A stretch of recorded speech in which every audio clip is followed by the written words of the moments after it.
I'm a bone marrow transplanter, and so a lot of my patients were young adults, and I'm also a young adult cancer survivor myself.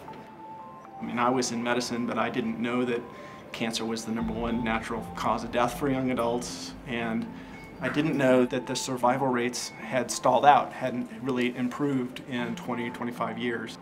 A generation ago, in the 70s, the outcomes in terms of survivorship for young adults with cancer were the best. Young adults were the model. Now, recognizing that we've sort of stalled out for young adults has led us to go back and refocus our attention on young adults.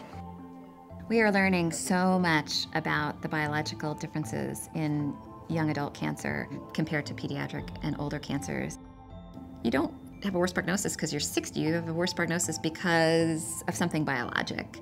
Either your cancer has a different biology or your body metabolizing the drugs is different biologically. As you get older, you metabolize the chemotherapy differently. In other words, you clear it from your system differently.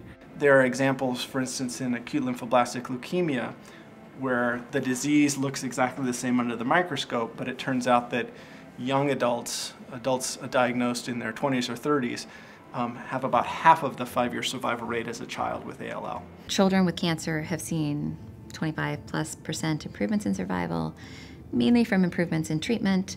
Older adults have seen similar improvements in survival, mainly because of early detection and prevention, and the young adults haven't. Medical oncologists didn't know those numbers until someone had the really smart idea to look and say, okay, if we peel out this age range and just focus on a narrow age range, does it matter how you treat them? I think one of the things that completely speaks to the healthcare community, at least it's very sobering, is the graphic that shows that big gap, where you consider what ought to be some of your healthiest potential survivors and realizing that we have made no progress with them. We haven't had researchers and we haven't had clinicians focus on this population before. And you just can't expect progress if you don't focus. We also haven't done enough research on the biology of their diseases. You know, is a 25-year-old with acute lymphoblastic leukemia different from a 17-year-old? Should they be treated differently? And that we don't know. And I think a great deal of that is due to the lack of enrollment in clinical trials. There are less clinical trials for that age range than there are for both younger and older age ranges. And clinical trials are really what drive treatments and the potential for cure. Most children with cancer are enrolled on clinical trials, something like 75%, where the AYA population, it's only about 3% or less.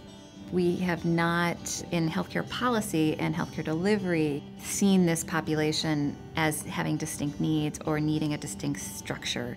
I think by focusing our efforts on young adults, not only can we improve on the 5-year survival rate that they have, but I think we can learn all kinds of new insights into the biology that can improve our way of treating cancer across the ages.